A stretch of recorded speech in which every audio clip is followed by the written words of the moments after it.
राजस्थान में भगवान के एक भक्त हुए। उदयपुर में रहते थे। उनका पूरा परिवार राजवंश में सेवा करता था, लेकिन वो कुछ नहीं करते थे और इसी वजह से सब उनसे परेशान रहते थे। घर के सब बड़े लोग छोटे लोग सब उनके पीछे पड़े रहते, तुम भी कुछ कर लिया करो, कुछ पूरे दिन बस खाते रहते हो, पड़े रहते हो, घर में कुछ करते धरते नहीं हो। ऐसा नहीं कि वो जानबूझ के नहीं करते थे, पर उनकी भक्ति में प्रवृत्ति ज्यादा थी, इसलिए बस उनको कुछ करने की इच्छा नहीं होती थी और इसीलिए उनका ब्याह शादी भी नहीं हुए थे, क्योंकि ब्याह भी भाई उसी का ही होता है जो योग्य होता है, कमाता खाता हो, बढ़िया रहता हो, ब्याह भी उसी का ही होता है। कुछ नहीं करते थे। घर के लोग थोड़े थोड़े ताने देते थे, थोड़े थोड़े कर करके वो इतने हो गए कि अब तो सुबह से शाम तक सब उनको सुनाते, जबकि वो बेचारे दिन में केवल एक बार भोजन करते थे। बहुत ध्यान से सुनिएगा। लेकिन घर वालों के इतने ताने हो गए कि एक दिन उन्होंने कहा कि भैया आप लोगों को मुझसे इतनी परेशानी है, मैं जा रहा हूं घर छोड़ करके। बड़े भाई हंसने लगे, बोले कहां जाओगे? बोले जंगल में जाऊंगा, वन में रहूंगा मैं। भाई बोले वहां क्या खाओगे तुम, तो खाने के लिए तो घर में पड़े रहते हो, वहां क्या खाओगे तुम? बोले भैया ये आपकी सोच है कि मैं खाने के लिए पड़ा रहता हूं, ऐसा नहीं, मैं खाने के लिए नहीं जीता, बस जितने दिन जीवित हूं भगवत भजन कर सकूं इसलिए खाता हूं। रही बात वन की, तो वन में भी बहुत सारे वृक्ष हैं, कुछ खा लेंगे, फल फूल खा करके रह लेंगे। भाई बोले 3-4 दिन के लिए भटकेगा, आ जाएगा लौट के, इसको कहो चला जाए, जा जहां तुझे जाना है चला जा। बोल करके गया। बोले लेकिन आप अपेक्षा मत करना कि मैं लौट के आऊंगा।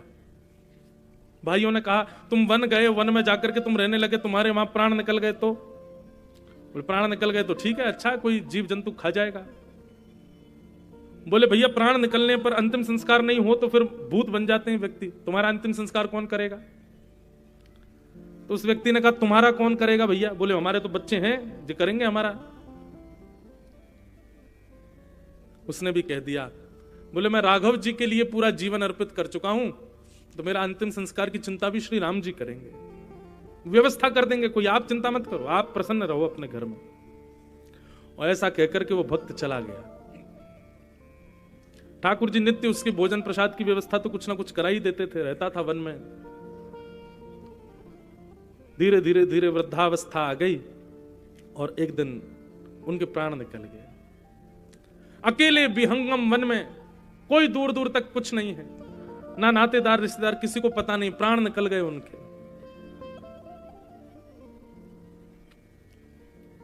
और यहां साकेत में रत्न सिंहासन पर बैठे हुए राम जी के नेत्र सजल हो गए, राम जी के मुख पर मलिनता आ गई। उस मलिनता को, अश्रुबिंद को जब हनुमान जी ने देखा तो हनुमान जी देख करके कहने लगे, हे प्रभु श्री राम, आप क्यों दुखी हैं, क्या बात है, आपके नेत्र सजल क्यों हो गए भगवान? कोई कष्ट, कोई पीड़ा, किसी की याद? तब राम जी बोले कि हनुमान जी मेरा एक भक्त है, उसने संपूर्ण जीवन मेरा भजन किया, मेरा स्मरण किया, अपने घर तक का त्याग कर दिया, और पता जब उसने घर त्यागा तो उसके भाइयों ने कहा तुम्हारे प्राण निकल जाएंगे, तुम्हारा संस्कार कौन करेगा? तो उसने बड़े विश्वास के साथ कहा कि रघुनाथ जी व्यवस्था करेंगे। हम मन बना रहे हैं कि हम उसका संस्कार करने के लिए जाएं। उसका अंतिम संस्कार 2-3 दिन हो गए, उसका शव पड़ा है वन में, हम उसका संस्कार करना चाहते हैं। हनुमान जी ने चरण पकड़ लिए, बोले हे रघुनाथ जी, आपने भक्तराज जटायु का संस्कार किया था और उनको वो सब सुख आपने प्रदान किया जो एक पुत्र अपने पिता का संस्कार करके करता है। दशरथ जी को भी वो सुख नहीं मिला जो अंतिम समय में जटायु को आपने प्रदान किया भगवान। पर आज मेरे मन में भाव आ रहा है कि आप साकेत में बैठे बैठे जिस भक्त के अंतिम प्राण के लिए आप रुदन कर रहे हैं, आप इतने भावुक हो रहे हैं, उस भक्त के अंतिम संस्कार का यदि दायित्व हमको मिल जाए तो बड़ी कृपा होगी। हे नाथ, आप यहीं विराजे रहो साकेत में, हम पर आज्ञा करो, हम जाएं, हम उस भक्त का संस्कार करें। राम जी बोले ठीक है आप जाओ। हनुमान जी महाराज बड़े प्रसन्न हो गए, सेना लेकर के महाराज निकल पड़े, 7 समुद्रों का जल इकट्ठा किया, विश्व भर की समस्त नदियों का जल इकट्ठा किया हनुमान जी ने, और पूरी वानर सेना के साथ हनुमान जी महाराज वन में प्रकट हो गए, और वन में जाकर के उनके शव को समुद्र के जल से स्नान कराया, नदियों के जल से स्नान कराया, सुंदर उर्धपुंड उनके माथे पर लगाया, सुंदर द्वादश तिलक उनके अंग प्रत्यंगों पर लगाए, बढ़िया सुंदर लकड़ियों की, चंदन की लकड़ियों की महाराज सुंदर चिता बनाई, उस पर उनके शव को पधरा करके उनके बढ़िया सुंदर जो जो क्रम होने चाहिए, नियम होने चाहिए, सब हनुमान जी ने पालन किए, और 2 अश्रु बहा करके एक भक्त राज के पावन दिव्य देह को श्री हनुमंत लाल जी ने अग्नि संस्कार किया। ज्यादा पुरानी बात नहीं है बंधु, 400, 450, 500 वर्ष पुरानी घटना है। हनुमान जी ने उनके शव का अंतिम संस्कार किया। उसका प्रभाव ये कि उस संस्कार से, उनके चिता से निकलने वाली धुंध से, उनकी चिता से निकलने वाली अग्नि और सुगंधी से उस क्षेत्र में जितने भी प्रेतात्माएं थी, भूत प्रेत आदि जो भी भटक रहे थे, सब मुक्त हो गए, सबको भगवत धाम की प्राप्ति हो गई। हमने ठाकुर जी के लिए त्यागा क्या आज तक? कुछ भी नहीं। सांसारिक संबंध रखने वाली वस्तु जितनी कम मिले उतनी कम में भी बहुत मानो, और ठाकुर जी से संबंध रखने वाली वस्तु जितनी ज्यादा मिल जाए उसको उतना कम मानो कि नहीं अभी तो कम है, इसमें असंतोषी बनी रहनी चाहिए। कई लोग कहते हैं महाराज जी हम खूब कथा सुनते हैं, खूब सेवा करते हैं ठाकुर जी की, पर मन को संतोष नहीं होता। बहुत अच्छी बात है कि आपको संतोष नहीं हो रहा है। कथा सुनने से यदि संतोष हो गया तो कथा सुनोगे ही नहीं, फिर सेवा से संतोष हो गया तो सेवा करोगे नहीं, वृंदावन जाने से मन भर गया तो वृंदावन जाओगे नहीं। ये अपूर्णता सदैव बनी रहनी चाहिए भक्ति में। संसार में जितना हो सके उतना पूर्णता का अनुभव करो, और ठाकुर जी की भक्ति में जितना हो सके अपूर्णता का अनुभव करो, ये बना रहना चाहिए। और एक बात और सुन लीजिए, बहुत ध्यान से सुन लीजिए, ठाकुर जी की सेवा में, ठाकुर जी की कथा में, ठाकुर जी से संबंधित किसी भी भाव में यदि आपको पूर्णता का अनुभव किंचित भी हो गया तो समझ लेना ठाकुर जी अब आपसे दूर होने प्रारंभ हो गए। किसी ने कहा चलो वृंदावन चल रहे हैं, भाई खाली तो बैठे हो, क्या कर रहे हो यहाँ पे, चलो वृंदावन चलें।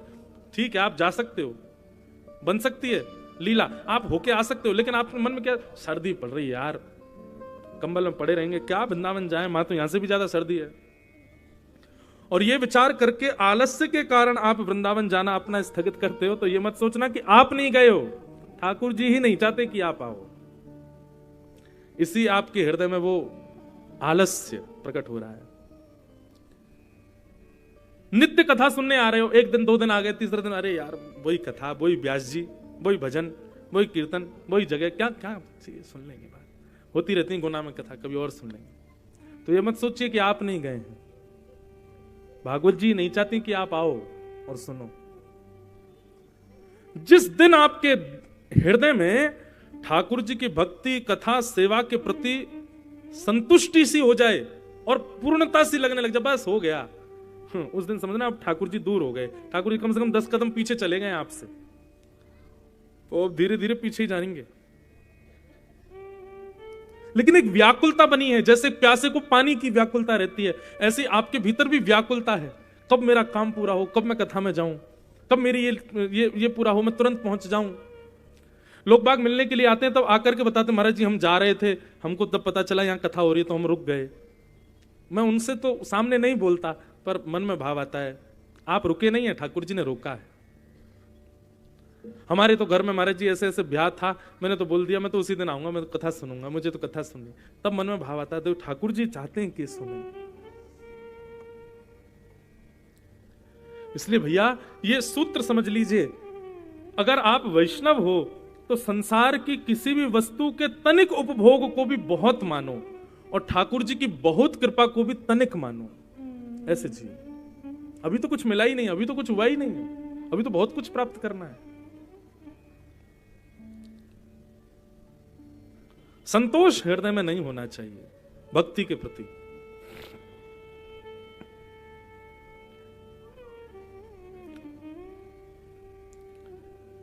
श्री नारद जी महाराज कहते हैं,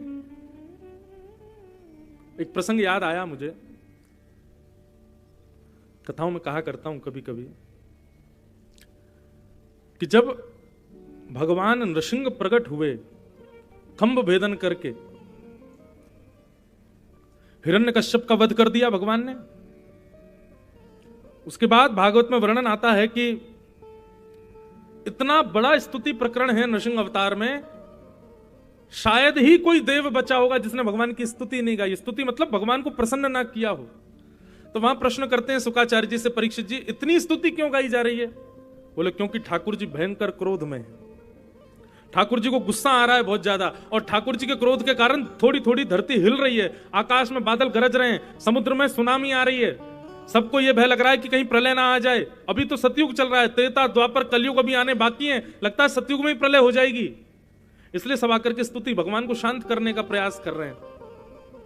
जब सबने स्तुति गाली तब भी ठाकुर जी का क्रोध शांत नहीं हुआ। तब सबसे अंत में लक्ष्मी जी आती हैं, भगवान की पत्नी। पति किसी से ना रीझे, पत्नी रिझा लेगी उसको। लक्ष्मी जी ने आकर के कहा तुम लोग सब पीछे हटो, मैं अभी स्तुति गाती हूं, ठाकुर जी तुरंत रीझ जाएंगे। लक्ष्मी जी ने जाकर के भगवान की जब स्तुति गानी प्रारंभ की तो ठाकुर जी और जोर से चिल्लाने लगे।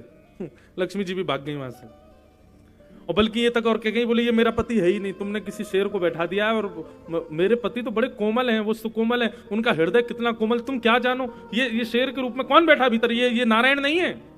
लक्ष्मी जी ने तो नारायण से स्वीकार करने तक को मना कर दिया कि नारायण है ही नहीं है। तब ब्रह्मा जी प्रहलाद जी के पास जाते, बोले प्रहलाद ठाकुर जी का क्रोध शांत नहीं हो रहा है, और ये हमारे चाहने से होगा भी नहीं, क्योंकि ठाकुर जी तुम्हारे लिए आए हैं, तुम जाओ ठाकुर जी की सेवा, ठाकुर जी के लिए कुछ कहो। तब प्रहलाद जी ने भगवान की स्तुति गाई। वैसे तो प्रहलाद चरित्र भी कल परसों तरसों आएगा, लेकिन अब अपूर्णता, भक्ति में स्वयं को सदैव अपूर्ण मानना, ये विषय चला तो मुझे प्रहलाद जी का स्मरण हो गया।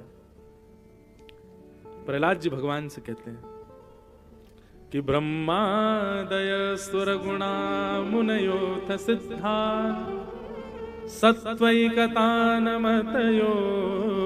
वचसा प्रवाहे नाराधितुं पुरगुणै यदुनापि पिप्रू किं तुष्टुमर्हति समे हरिरुग्र जाते। हे ठाकुर जी, आप इतने क्रोधित मत होइए। बड़े बड़े देवता अपनी लच्छेदार वाणी में आपकी स्तुति गा रहे थे, वे आपके क्रोध को शांत नहीं कर पाए, तो मेरी क्या पहुंच कि मैं अपनी तोतली वाणी से आपको शांत करूं। बहुत ध्यान से सुनिए सब लोग, बहुत सुंदर बात है। प्रहलाद जी की आयु कितनी है? 4.5 वर्ष के हैं। अभी 4.5 वर्ष का कोई बालक यहां पे हो ना, उससे बुलवाना जरा, वो भी तुतला के ही बोलेगा, स्पष्ट नहीं बोल पाएगा। 4.5 वर्ष के प्रहलाद जी महाराज भगवान से कहते हैं कि भगवान इतने सारे देवताओं ने लच्छेदार वाणी में, संस्कृत में अपनी सुंदर भाव, अपने सुंदर संस्कृति से आपकी सुंदर स्तुति गाई, आप उनकी स्तुति से शांत नहीं हुए, तो मुझसे तो अभी प्रहलाद भी स्पष्ट बोलना नहीं आता, मैं तो तुतलाता हूं, छोटा बालक हूं, मैं आपको कैसे प्रसन्न कर सकता हूं नाथ। पर मुझे आपके ऊपर विश्वास क्यों है पता है? गजयूथ पारी, बोले मैं तो फिर भी बोलना जानता हूं, पर वो गजेंद्र, वो हाथी, वो तो बोलना भी नहीं जानता था, आपने तो उस पर भी अनुग्रह किया। यदि मैं ये सोच करके पीछे हट जाऊं कि देवताओं की जैसे लच्छेदार वाणी मेरे पास नहीं है, मैं तो तुतला करके बोलता हूं, मैं तो अभी छोटा बालक हूं, तो ये मेरे लिए बहुत बड़े दुर्भाग्य की बात होगी, क्योंकि आप तो उस पर भी कृपा करते हो जो बोलना भी नहीं जानता, जो एक सामान्य जानवर है, उस गजेंद्र पर भी आप कृपा करते। नाथ शांत हो जाइए ना। ओहो, ये बात सुनते ही नृसिंह भगवान के तो सब गुस्सा उससे सब ठंडा हो गया, और तुरंत दौड़ करके गए, प्रहलाद को हृदय से लगा लिया, अपनी जीभ से चाटने लगे, वर्धहस्त प्रहलाद जी के सिर पर घुमाने लगे, बार बार अपने अंक में भरने लगे। नन्हे से प्रहलाद जी को ठाकुर जी ने अपने हृदय से लगा लिया। ठाकुर जी का क्रोध शांत हो गया, पृथ्वी जो थोड़ी थोड़ी हिल रही थी वो शांत हो गई, समुद्र के उफान शांत हो गए, आकाश में बादल गरज रहे थे सब शांत हो गए, देवता सब प्रसन्न हो गए, जय हो जय हो जय हो, इतना सब कुछ हो गया। तब प्रहलाद जी क्या कहते हैं? भगवान आपको हाथ देखना आता है? नरसिंह भगवान बोले ये रेखा हम ही बनाते हैं, तो हमको देखना नहीं आता होगा। अच्छा भगवान जरा आप मेरे हाथ की रेखा देख लो। ठाकुर जी के हाथ में अपना हाथ रख के बोले जरा मेरी हाथ की रेखा देखना। भगवान 4.5 वर्ष के प्रहलाद जी अपने हाथ की रेखा दिखा रहे हैं, छोटी छोटी रेखा बनी हुई है उनके हाथ में। भगवान बोले क्या देखना है? तुम्हारा कितने दिन राज्य चलेगा, तुम्हारी कितनी संपत्ति होगी, तुम्हारे ब्याह कितने होंगे, तुम्हारे बच्चे कितने होंगे, ये सब देखना है? क्या देखना है प्रहलाद, तो बताओ। बोले हे भगवान, मेरे अंदर आपके प्रति अहेतुकी भक्ति कब प्रकट होगी, कृपा कर ये बता दीजिए। मैं आपका निष्काम भक्त कब बनूंगा, मुझे कृपा कर ये बता दीजिए। भगवान बोले प्रहलाद, जगत नियंता जगदाधार त्रिलोकीनाथ जो दुनिया भर के 1000 वर्ष की तपस्या पर भी मैं प्रकट नहीं होता, 4.5 वर्ष की आयु में तुमने मुझे प्रकट कर दिया, तुमको लगता है तुम अभी भी भक्त नहीं हो?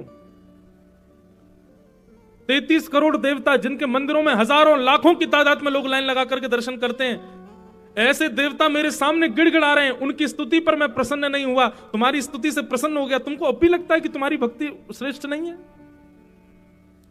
लक्ष्मी जिसको पाने के लिए पूरा ब्रह्मांड दौड़ रहा है, वो लक्ष्मी की भी स्तुति मैं स्वीकार नहीं कर रहा हूं, उस स्तुति के आगे तुम्हारी तोतली वाणी में कही गई स्तुति मुझे इतनी प्रिय लग रही है, अभी भी तुमको लग रहा है कि तुम भक्त नहीं हो?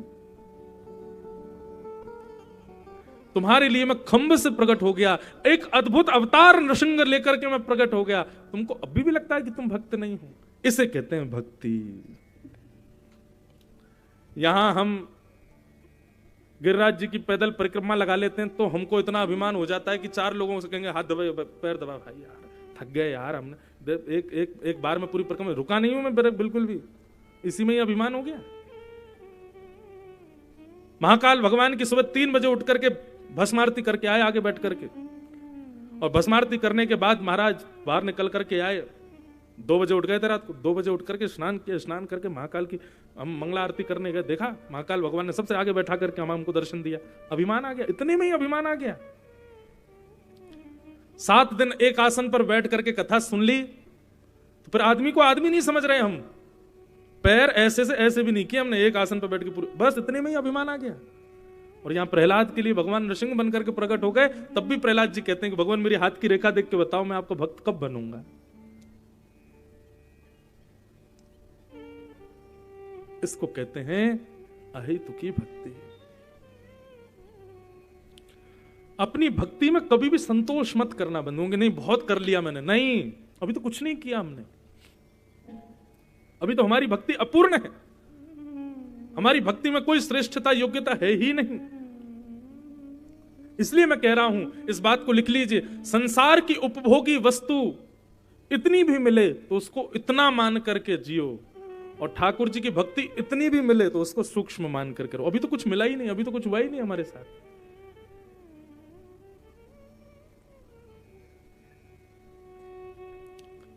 नारद जी महाराज बोले, वेदव्यास जी आपने 4 वेद लिख दिए, आपने इतने सारे ग्रंथ लिख दिए, इतने सारे पुराण लिख दिए, लेकिन फिर भी आपके हृदय में असंतुष्टि है, इसका कारण पता है? बोले क्या? कि भवता अनुदित प्रायम यशो भगवतो मलम ये नहीं वासौ न तुष्येत मन्ये तद्दर्शनम खिलम।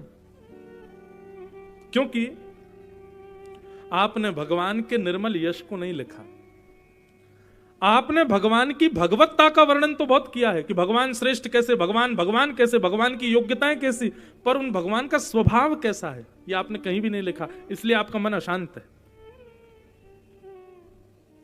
ताही अहीर की छोहरिया छछिया भरी छाछ पे नाच नचावे, आपने इसका वर्णन कहीं किया? खैर उस समय तो रसखान जी ने ये पद लिखा भी नहीं था, मैं अपनी बात कह रहा हूं। नारद जी महाराज बोले आपने जितने भी ग्रंथ लिखे हैं ना, उन सबको पढ़ने सुनने के बाद व्यक्ति के हृदय में भगवान भगवान ही रहेंगे, उनके प्रति अपनत्व का भाव कभी नहीं आएगा। क्यों? क्योंकि आपने सब जगह उनके स्वभाव का वर्णन किया है, उनके प्रभाव का वर्णन किया है, स्वभाव का नहीं। मान लीजिए एक बात, आपको किसी व्यक्ति का परिचय दिया जा रहा है, कैसे दिया जा रहा है? उसके साथ 4 पुलिस वाले चलते हैं, उसके आगे एस्कॉर्ट करती हुई एक गाड़ी पुलिस की चलती है, वो जब उतरता है महाराज तो फिर रोड साफ करने पड़ते हैं, वो जब चलता है तो काला चश्मा पहन लेता है, वो तो सूट बूट पहन के रहता है, वो तो ऐसे रहता है, ऐसी थाली में खाता है, ऐसा भोजन करता है, तो निश्चित है उसके प्रति आपके मन में यही भाव रहेगा कोई बहुत ऊंचा श्रेष्ठ आदमी है भैया।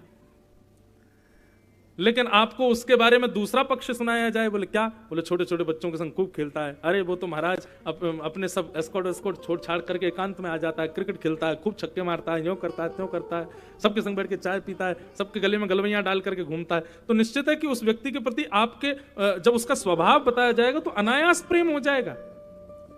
नारद जी महाराज यही कह रहे हैं, बोले आपने सब जगह भगवान की भगवत्ता का वर्णन किया है, उनकी भक्त वत्सलता का वर्णन नहीं किया, इसलिए आपका मन अशांत है। भगवान का भगवत तत्व कैसा है आपने इसका वर्णन किया, पर भगवान कैसे भक्त वत्सल है यह आपने कहीं वर्णन नहीं किया। उनकी भक्त वत्सलता क्या है। दुर्योधन ने 56 भोग बनवाए, ठाकुर जी से कहा ठाकुर जी हमने आपके लिए 56 भोग बनवाए, पाएंगे। ठाकुर जी बोले मैं पा तो लेता। दुर्योधन बोला देसी घी में बनवाया भगवान, बोले बहुत अच्छी बात है। बोले मेरी माँ ने खुद बैठ करके बनाए हैं, सब घर की बहन बेटियों ने बनाया है, सब आपके लिए आश लगाए बैठे, सोने की थाली लगाई है, सुंदर चौकी बिछाई है, नाथ प्रसाद पाओ ना। ठाकुर जी बोले बात तो ठीक है तुम्हारी दुर्योधन, पर मेरा तो आज का निमंत्रण है। दुर्योधन बोले कहां पे। बोले विदुर जी के यहां पे। और विदुर जी वहीं बैठे थे, दुर्योधन के बगल में ही बैठे थे। विदुर जी को पता नहीं था कि मेरे यहाँ निमंत्रण है, अपने आप ही ठाकुर जी बोले मेरा तो निमंत्रण आज विदुर जी के यहाँ। विदुर जी, दुर्योधन बोले हे विदुर तुमने बुलाया ठाकुर जी को। अब विदुर जी मना कैसे करें, बुलाया तो कभी नहीं था, लेकिन हाँ बुलाया था मैंने। ठाकुर जी जल्दी जाओ विदुर हम आ रहे हैं, तैयारी करो। विदुर जी महाराज दौड़े, महाराज धनुष कहीं गिरे, बाण कहीं गिरे, तलवार कहीं गिरी, पहुंचे सीधे विदुरानी नहा रही थी। अरे क्या कर रही हो, बोले स्नान कर रही हूं। बोले जल्दी बाहर आओ, बोले कुछ निकले कुछ, चले कहीं पैर जाएं कहीं। विदुरानी बोली हो क्या गया। बोले आज भरी सभा में ठाकुर जी बोले कि मेरा निमंत्रण तो विदुर काका के यहाँ है, और मुझसे बोला है जल्दी जाके व्यवस्था करो, मैं आ रहा हूं। देवी तुम जल्दी वस्त्र पहनो, ठाकुर जी आ रहे हैं। ठाकुर जी आ रहे हैं ये समाचार सुनते विदुरानी भूल गई कि मैं क्या कर रही थी, गीले वस्त्रों में बाहर आकर के सब सामने। विदुर जी बोले वस्त्र तो बदल लो। हाँ अभी करती हूँ, रुको क्या कर वस्त्र। अच्छा ठाकुर जी आ रहे हैं। बोले हाँ, पता ही नहीं चल रहा है, स्थिति बदल गई बिल्कुल। विदुर जी महाराज बोले घर में कोई सामग्री नहीं है, मैं जल्दी से कुछ फल लेके आता हूं बाजार से। विदुर जी महाराज बाजार के लिए गए और इतने में ठाकुर जी का आगमन हुआ। आधे गीले वस्त्र आधे सूखे वस्त्रों में विदुरानी खड़ी है। तभी ठाकुर जी आके गेट खटखटा देते हैं, खोलो जल्दी खोलो, भूख लगी हमें। ठाकुर जी के मधुर स्वर सुनते ही विदुरानी के तो होश चले गए।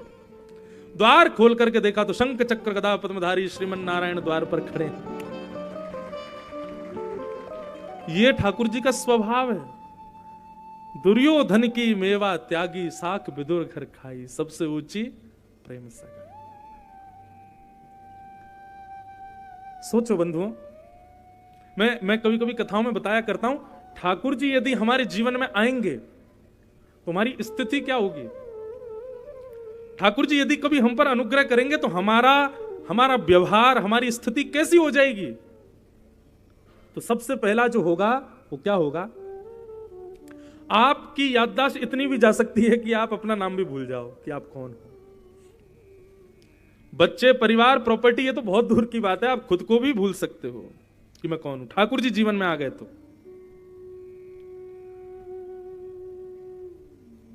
निश्चित, अगर कोई व्यक्ति बहुत भाव से कथा सुन रहा होगा ना, आप उससे पूछ लेना, वो 3 घंटे के लिए यह भी भूल जाता होगा कि वो गुनाह में बैठा है।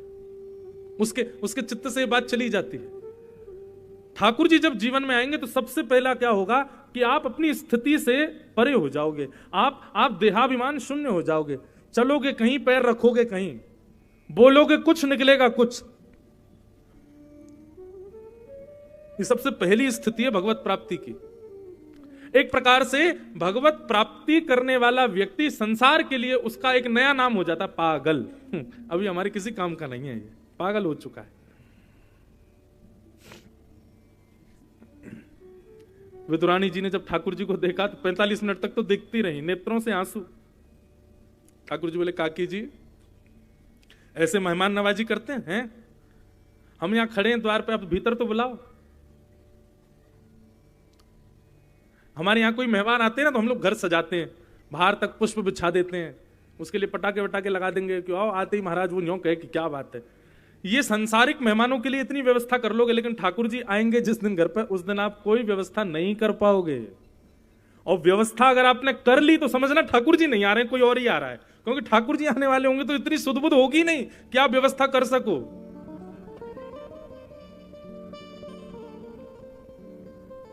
कल अभी 2 दिन से तो मैं यही सोच रहा हूं कि भाई इसको करें क्या।